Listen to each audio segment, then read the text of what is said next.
ताईंकडे मी नेहमीच मग रक्षाबंधन असेल किंवा भाऊबीज असेल ह्यावेळेस सातत्यानं तसंच नेहमीच येतो, परंतु विशेषतः हे दोन जे काही भाऊबीज आहे, रक्षाबंधन आहे, यासाठी मी आवर्जून येत असतो.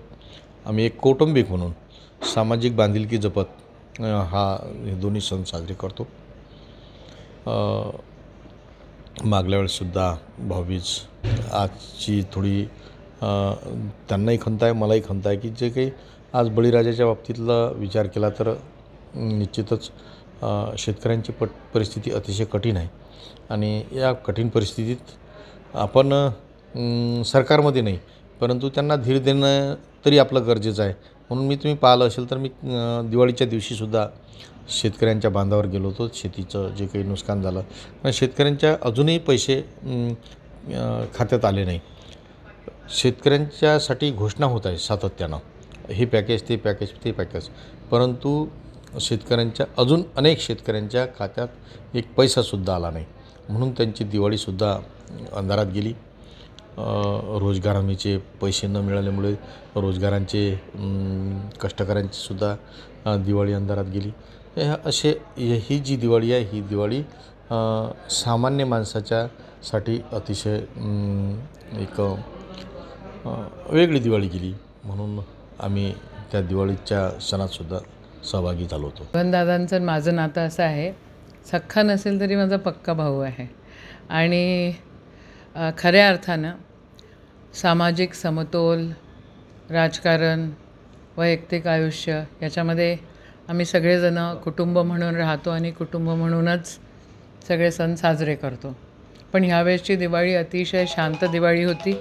यावेळेसच्या दिवाळीला आम्ही तर एकही फटाका फोडला नाही, फोडण्यासारखी परिस्थिती नाही. आणि मी प्रण केलेलं आहे की मी आयुष्यात कधीही फटाके फोडणार नाही. याला काय म्हणजे इतकं पोल्युशन होतं, सगळं होतं.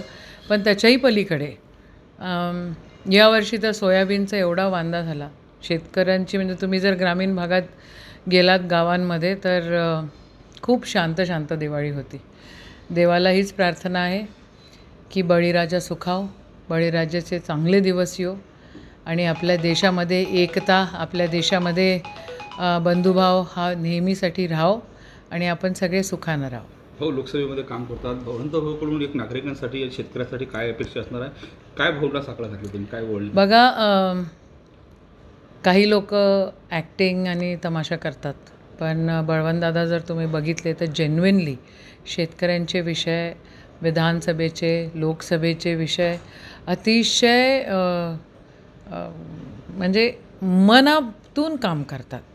सगळं गोष्टी सातत्याने मांडत राहतात. मी तर बघितलं आहे, म्हणजे सकाळी 5 वाजता दर्यापूरला असतील तर 8 वाजता चिखलदऱ्याला असतात, धारणीला असतात. रात्री 9-10 वाजता म्हटलं की भाऊ तुम्हाला जर ह्या कार्यक्रमाला किंवा ह्या लोकांचा आहे तर ते अमरावतीला पण येतात.